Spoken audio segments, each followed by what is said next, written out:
The 101st Airborne task was to hold the land inland of the floods behind Utah Beach, knock out inland gun batteries that could fire onto the coast, capture the Burgett Lock and 2 wooden bridges on the Douve. The 82nd were to capture Sainte Mère eglise and 2 bridges on the Mulberries. These bridges were needed to protect the western flank and then to cross the Cherbourg Peninsula before taking Cherbourg. The 505th was unique amongst the 6 regiments landing in that 90% of the men dropped in the landing zone. There's many strange things about D-Day, and one strange thing is that the Leroux family here, they had no Germans in their house. Many people had Germans billeted in the houses, but the Leroux family didn't until the 5th of June, when a contingent of German soldiers turned up and took over the house. The 1st Battalion of the 505th PIR was given the task of capturing the bridge at La Fiere.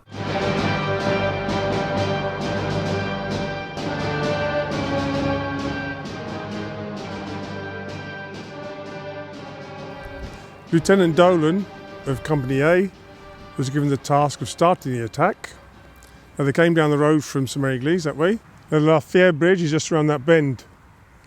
But as they got to this junction here with a little lane, there was a machine gun here which stopped their progress, held them up for some time.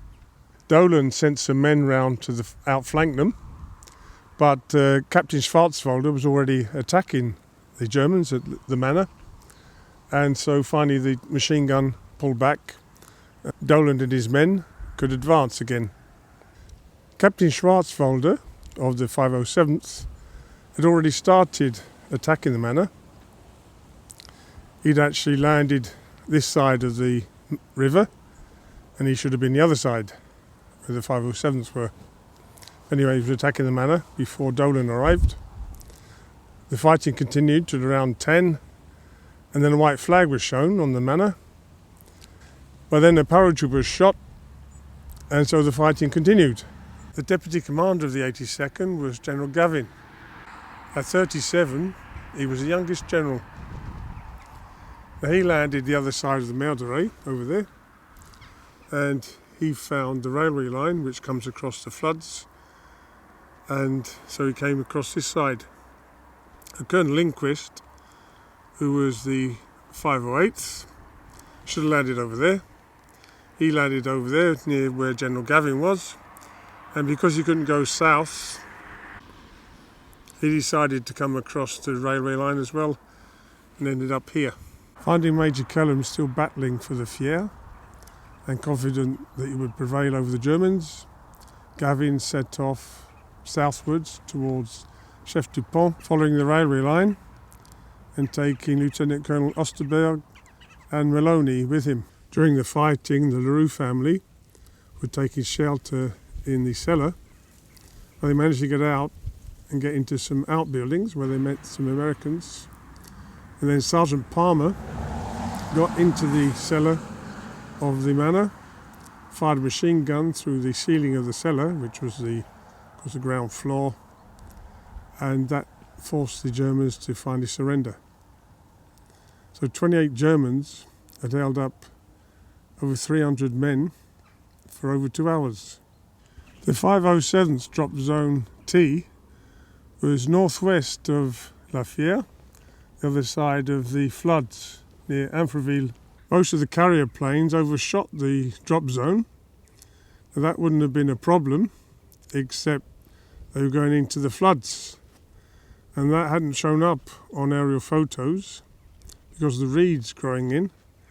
But the storm, which had delayed D-Day on the 5th, had increased the level of the floods. Many men drowned, and Colonel Timms was one of them that nearly drowned. He managed to cut off all his equipment before it pulled him under. While the battle was raging at La Fiere, Lieutenant Colonel Timms found Cauquingny completely undefended, and so he set off towards Angoville because he heard firing coming from there to try and take it, and that was their objective. Approaching Angoville, they found it too well defended for their meagre forces, so they retreated, and they found themselves in this orchard just next to the floods, and it became known as Tim's Orchard. So Tim's dispatched Lieutenant Levy with 10 men to go and hold Cauquingny. Levy's group met up with some other men from the 507, and so Levy set up defence positions here at Cauquingny. Captain Schwarzwälder now went across the causeway to Cauquingny. Lieutenant John Marr led the way with Private Mattingly. The captured German had told them that there were Germans installed on the causeway. Mattingly saw a foxhole and emptied his M1 into it. The German jumped up and fired at him. Mattingly went flat and threw a grenade, killing one soldier, and 7 surrendered. He pointed his empty M1 at them, covered by his point man, Private Ward. They then broke out an orange flag and were answered by an orange flare at Cauquingny. Lieutenant Levy, who'd been holding Cauquingny, now went across the causeway where he met Colonel Lindquist, who came back bringing 508 men with him, and they were supposed to be going to Pickerville. Now, before Lindquist arrived, Schwarzwälder had gone off that way to join Tim's at the orchard. Private Buck had come across the causeway with Colonel Lindquist to bring back 505 men who were here to the other side.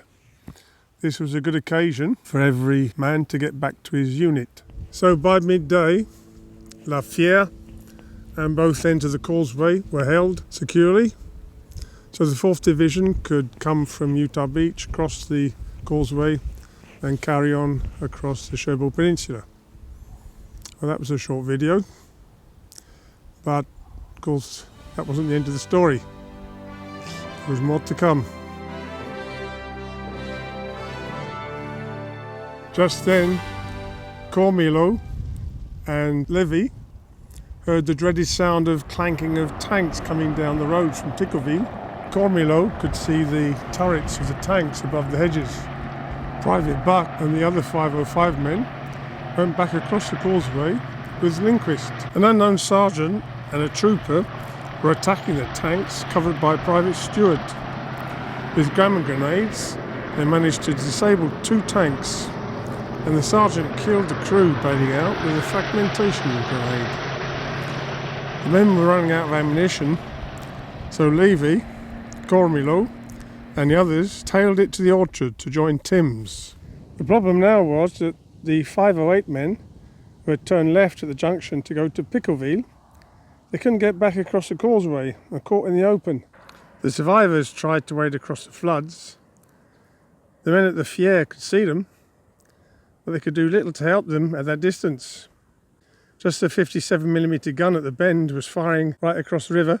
Few men made it back to La Fiere. The Germans laid down an artillery barrage, which sent airburst shells that sent shrapnel into the foxholes. The 505th men were along this bank here. Then the remaining 3 tanks and infantry now headed across the causeway towards La Fiere. Kellerman Dolan had 135 men in place on the high land and around the buildings. A truck had been pushed into the middle of the bridge, and 2 bazooka teams were by the bridge on each side of the road. A 57mm gun had arrived by glider, was placed at the bend in the road up there. The gun had been salvaged from a wrecked glider by men of the 307th Parachute Engineered Brigade. The bazooka team on the left was Peterson and Heim, and on the right was Balderson and Prynne. Due to the curve in the causeway, they couldn't see the tanks until they were quite close. The first tank stopped near the truck, and just before the mines the troopers had laid.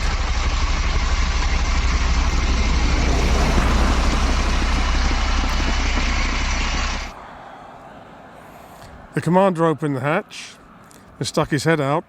That was the last thing he did. Everything opened up on him. The first tank knocked out, and the second tank came past it. The truck and the tank blocked the view, so Peterson and Heim crossed the bridge to get a better field of fire.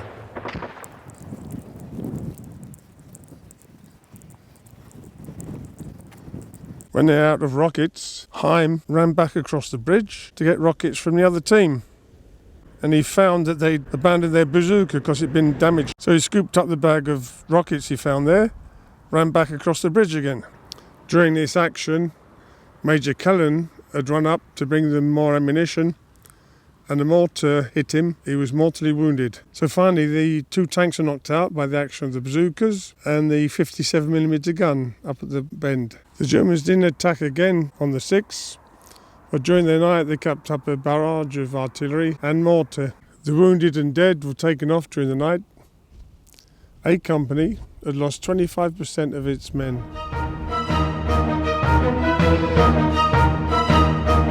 On the morning of the 7th, 185 C-47s dropped bundles of equipment and ammunition, but half was dropped in the German area. But men had been out scavenging from wounded men at aid stations. At 10 a.m. on the 7th, the Germans attacked again, this time with 4 tanks. The 505 men didn't have enough ammunition to deal with the number of German troops coming across the causeway. The first 2 tanks didn't get any further than the tanks of the previous day. They were knocked out by the bazookas and the 57mm gun. But the German troops had a different tactic today. They used the tanks and the truck as barricades to fire from onto the 505. They were in a deadly firefight from just 40 yards range. Second Lieutenant Oakley of the 1st Platoon was hit by a mortar burst. He had a hole in the back and had to evacuate him in the middle of the battle. Sergeant Owens took command of the 1st Platoon. The German fire was taking a terrible toll. Half the 1st Platoon became casualties. The other units, who were further to each side, weren't in a position to give much useful fire support. The machine guns were getting low on ammunition. Sergeant Wancio kept moving up and down the lines, collecting enough ammunition to keep the machine guns working. No spare barrels were available. They got so hot that they fired about 12 rounds when the trigger was released. One broke down. Lieutenant Otto cannibalized 2 to get one working. Owens had just 15 men left. A message was sent to Gavin for advice. He replied, "There's no better place to die." Just then, the Germans put up a Red Cross flag and asked for a truce to take off the wounded. This couldn't have come at a better moment. Both sides took off their wounded. The Americans had time to rearm and resupply ammunition, but there was no repeat attack on the 7th. Sporadic artillery fire and mortars continued. A platoon of tanks had arrived from Utah Beach. They were kept out of sight just round the bend. During the night of the 7th, Owen heard a tank coming down the causeway. He thought, "Here we go again." But then he heard the sound of tracks scraping on the ground. They were trying to move the disabled tank out the way. He took a couple of gum grenades and advanced to 30 yards from them. He threw a grenade but hit the disabled tank. But the Germans weren't going to chance it, so the tank reversed back over the causeway.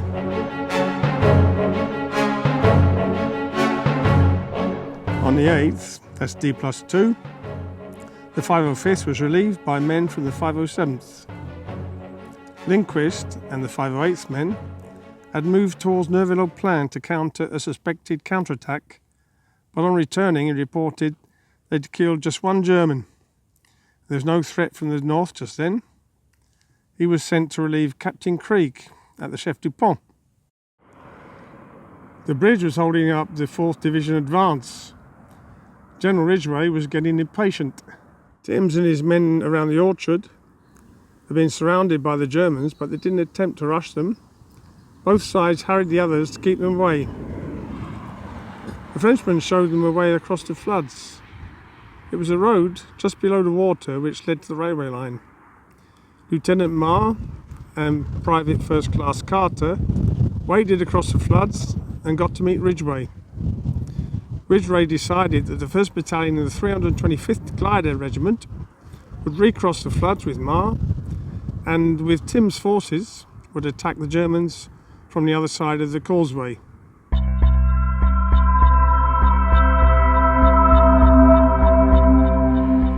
So at 11:30 in the night, in total darkness, Staff Sergeant Crabtree led the way back over the marshes. They drew fire from the grey castle near Angoville. C Company branched off to attack the castle, while the others continued to the orchard. This attack to take the Germans in the rear was repulsed.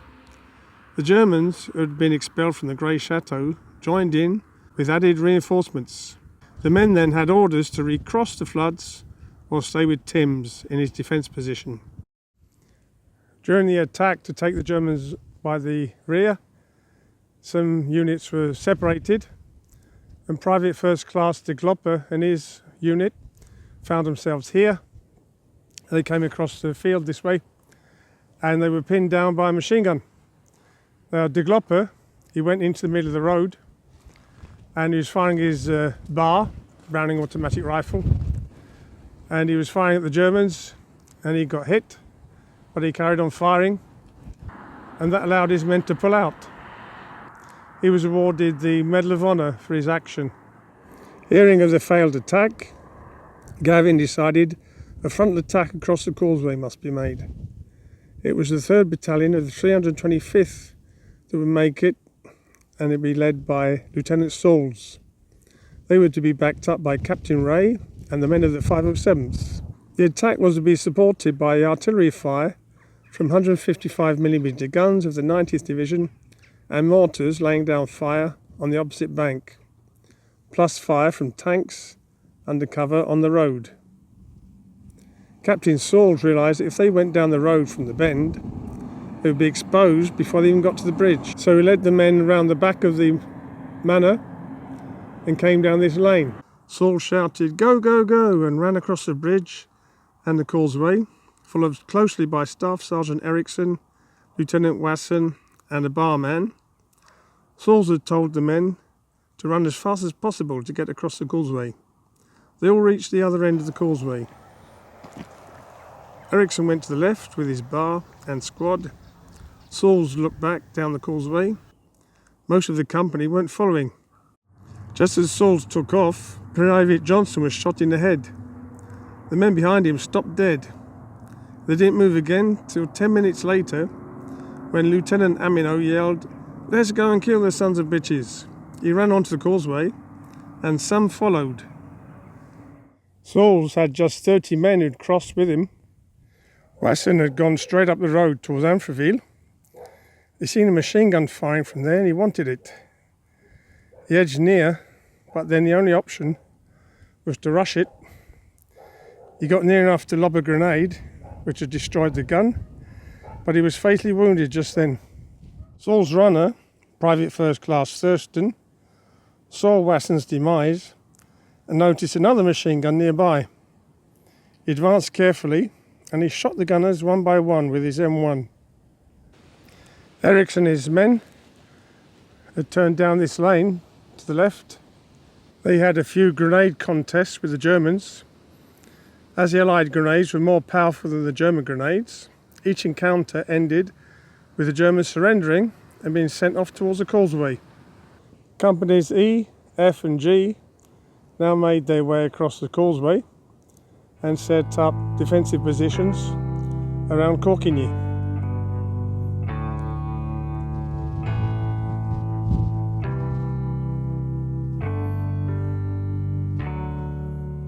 The 307 engineers were already working on clearing the tanks out the way. A Sherman moved over, but a mine left on the road took off its track. The situation was becoming chaotic. Medics and officers were trying to get wounded back off the causeway, while some faint-hearted men were trying to edge their way across the causeway. General Gavin could see the 325th men still on the causeway and felt that Saul's attack was faltering. He ordered Wray to follow up and take any stragglers across. Finally, around noon, the Sherman started across the causeway. The wounded were moved out the way, and stragglers followed in the wake of the tanks. The tanks could now support the men spreading out in different directions from Cauquingny. This intense action had convinced the German commander holding Timms pinned down to pull out.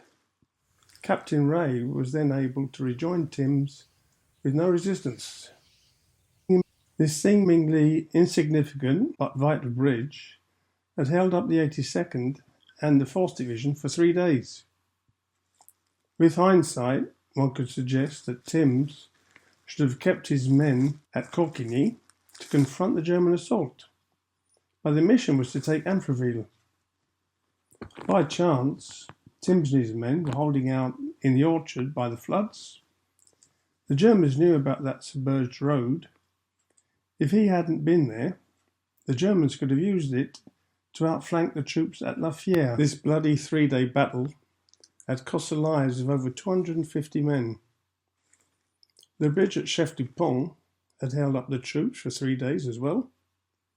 That will be the subject of another video. If you'd like to support the channel, give a thumbs up and click the subscribe button, and don't forget the bell to be informed of new videos. See you soon.